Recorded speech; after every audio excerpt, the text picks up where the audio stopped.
What's up, everybody? Derek Anderson, the DA, and man, I absolutely love how Todd Bowles responds to this situation. Now, you guys know I mostly do entertainment, don't really talk that much about sports, but this really isn't necessarily about sports, but it's about life in general, right? And what people think when they, are dealing with issues of race and what they think when they see a black man on the podium and what that means to them. I think that this is a very important response that he makes to these reporters. These woke reporters, I'm telling you, man, they ain't ready for people like Todd Bowles. They wasn't ready in this conversation for damn sure. Let's listen to this.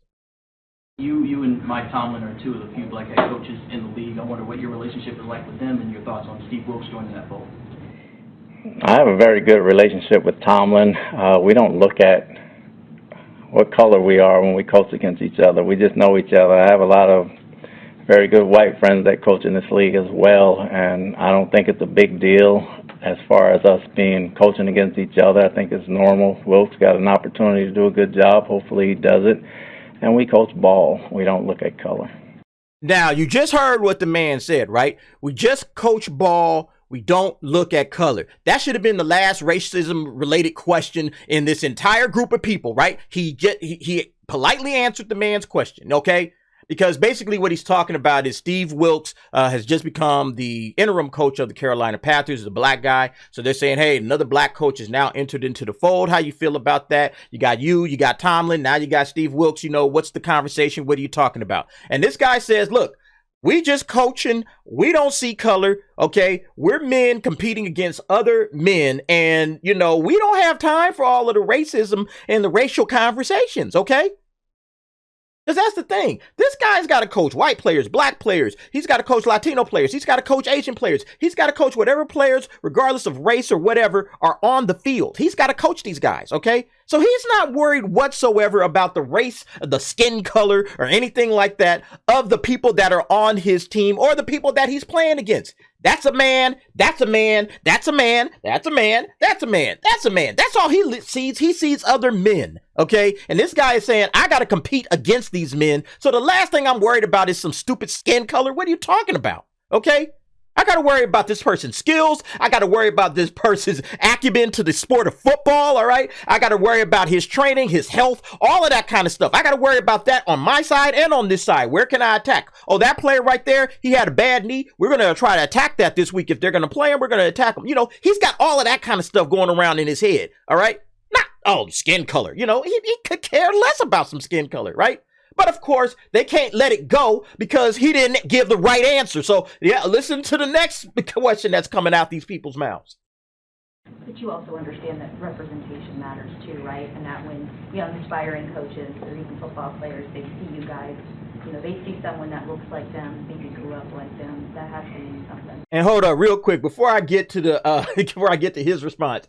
This move right here. When you see that move right there coming from a dude, he's like, I got to figure out how I'm going to answer this dumb, stupid ass question without getting myself in trouble. I got to really curate my words properly. So I really got to think about how I want to answer this idiot's question because I thought I just answered it, but apparently this idiot didn't hear what I said. So let me try to figure out a way to get shorter and sweeter so we can actually answer some questions about football and not skin color.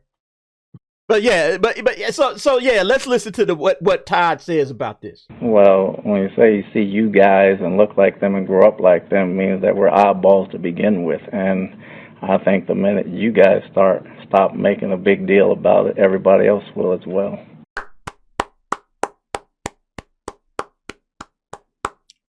Brilliant answer, right? Brilliant answer. And the nerve of this lady, because he comes right out there and says the whole you people thing, right? Well, you guys, right? Like he's not a part of the human race or something. He's like a separate group altogether. You guys, right? That's the problem with these guys. They don't see him as a person. They see him as a black individual or whatever. She don't see him just as a regular human being, a regular person. Okay? That's why she asked that dumbass question, because she don't see him that way. And then she caught herself because if you go back and listen again, she says you guys, and then she froze like, oh shoot, that's the you people thing. I can't say that. I better say something else. She tries to switch it up. She tries to clean it up. It don't work. Todd's already caught it, and that's why he used her own words right back at her. Okay, brilliant. And just like he said, look, you see us as some kind of outsider, like some kind of oddball. Like, again, I don't belong here. I don't belong here. I'm not a part of this. People that look like you. People that grew up like you. Like, nah, I'm just a human being. What are you talking about? So, yeah, I just wanted to go on that real quick because Todd answered that absolutely perfectly. And these folks, I mean, again, eventually one day, I hope, pray in God that one day people just be like, hey, you know what? You a person, I'm a person, he a person, she a person. Wouldn't you like to be a person too? You know, instead of doing all of this BS, keep talking about skin color. Because that's the worst thing about it is that this man has worked his whole life, right, to get to the position where he's at. He has worked hard his entire life. But then these reporters want to come out here and just reduce all of his hard work and everything to, you know, a conversation about skin color and telling him what it should mean to him. Oh, what does it mean to you? You're standing up here for these people and that people. And it's like, I'm just a coach coaching men, okay? And when you're a coach coaching men, we're coaching other men. We're men coaching other men. I don't understand why you sitting up here talking about race. You know, like I said, they the racists. And I'm liking it that there's more and more black coaches and people in general, black coaches, black actors, everybody's coming out and saying it. Okay. And we need more of them. We need more of it. But anyway, folks, what do you think about Todd Bowles coming out and just putting the hammer down? Hey, the moment y'all stop talking about it, it goes away. Okay. And then we can just go on and be people. Go ahead, leave your comments and thoughts in the comments below. Thanks for watching. See you next time.